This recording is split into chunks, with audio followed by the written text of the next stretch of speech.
Hello, hello po mga ka-beauty farm. Kumusta na po kayo dyan? Sana po nasa mabuti po kayong kalagayan. At nandito po tayo sa ating mini farm. Yan na po ang update natin sa ating mini farm. Ayan.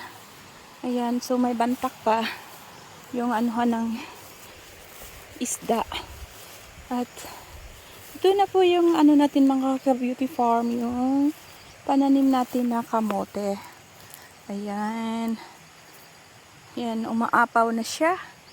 Parang mag-start na siya na maggapang.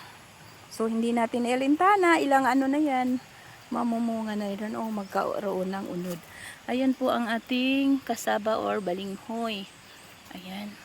Super lusog po ang ating balinghoy mga ka-beauty farm. Ayan. Mas maganda kasi dito sa tabing ilog kasi priskong prisko at parang stress reliever mo dito sa tabing ilog. Ayan, super ganda po mga ka-beauty farm.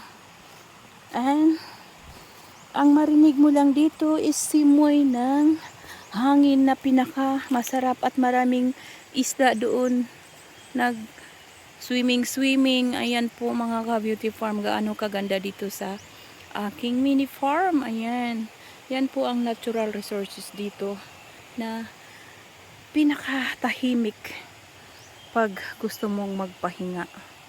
Yan, ibon lang yung marinig mo at agos ng tubig.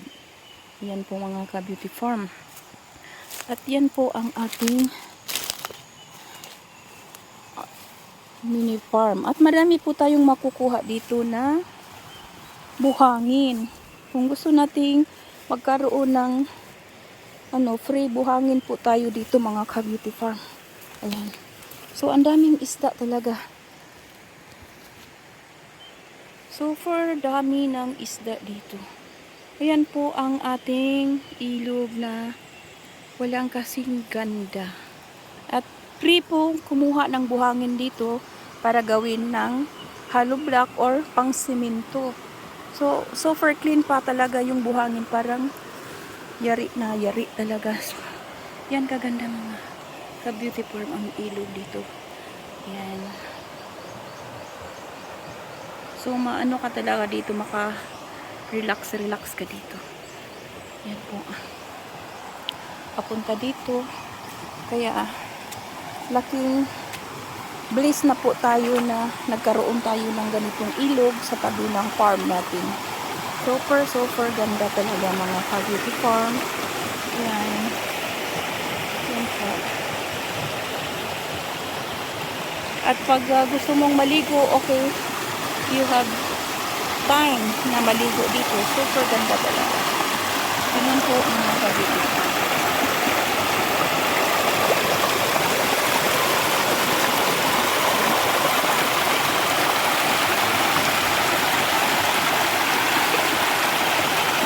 Mawala talaga yung pagod mo dito pag dito ka nagpahinga.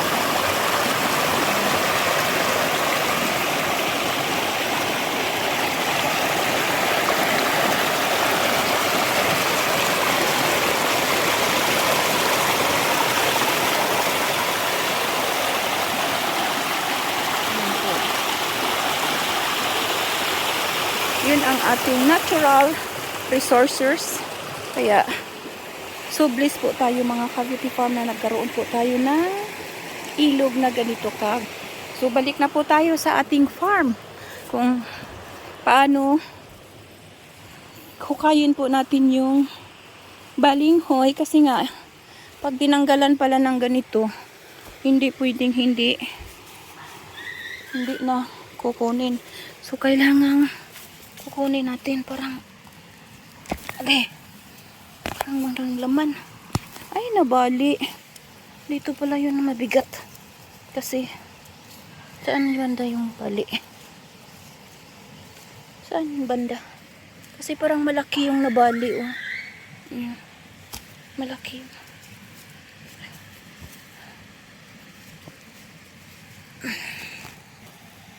Ayun. Oh, super lucky.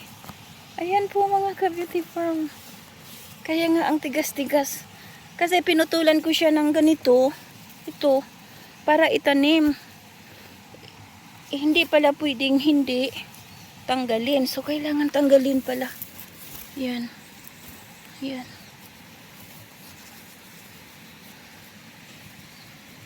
Di pala siya pwedeng hindi tanggalin. So, makakain na po tayo. Ito mga kagibrit, wala pa itong 1 taon. Nasa 8 months pa to.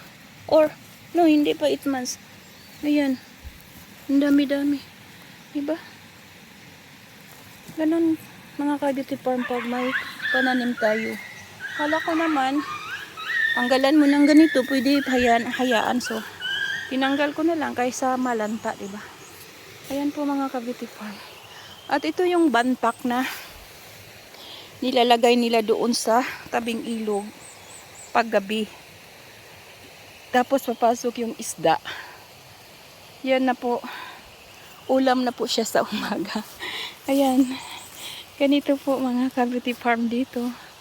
Anong ganda ng aking mini farm. Ayan. Paamon na yung lansones natin. Ayan po.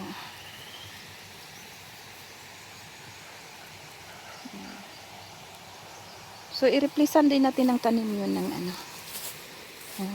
balinghoy. Ayan po. So, maraming salamat po mga ka-beauty farm.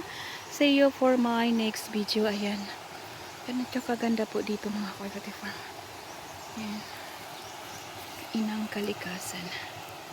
Ayan. Walang tirik ng araw. Ayan po.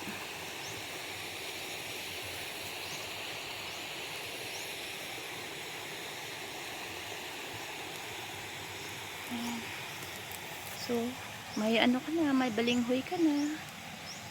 May kuha pa ka ng isda. Ayan. So, maraming salamat po mga ka-beauty farm. See you for my next video. And thank you so much for watching. And please subscribe, like, and share po sa ating channel. Ayan, maraming salamat po mga ka-beauty farm. See you po for my next video. Ayan po. And have a good day. God bless us.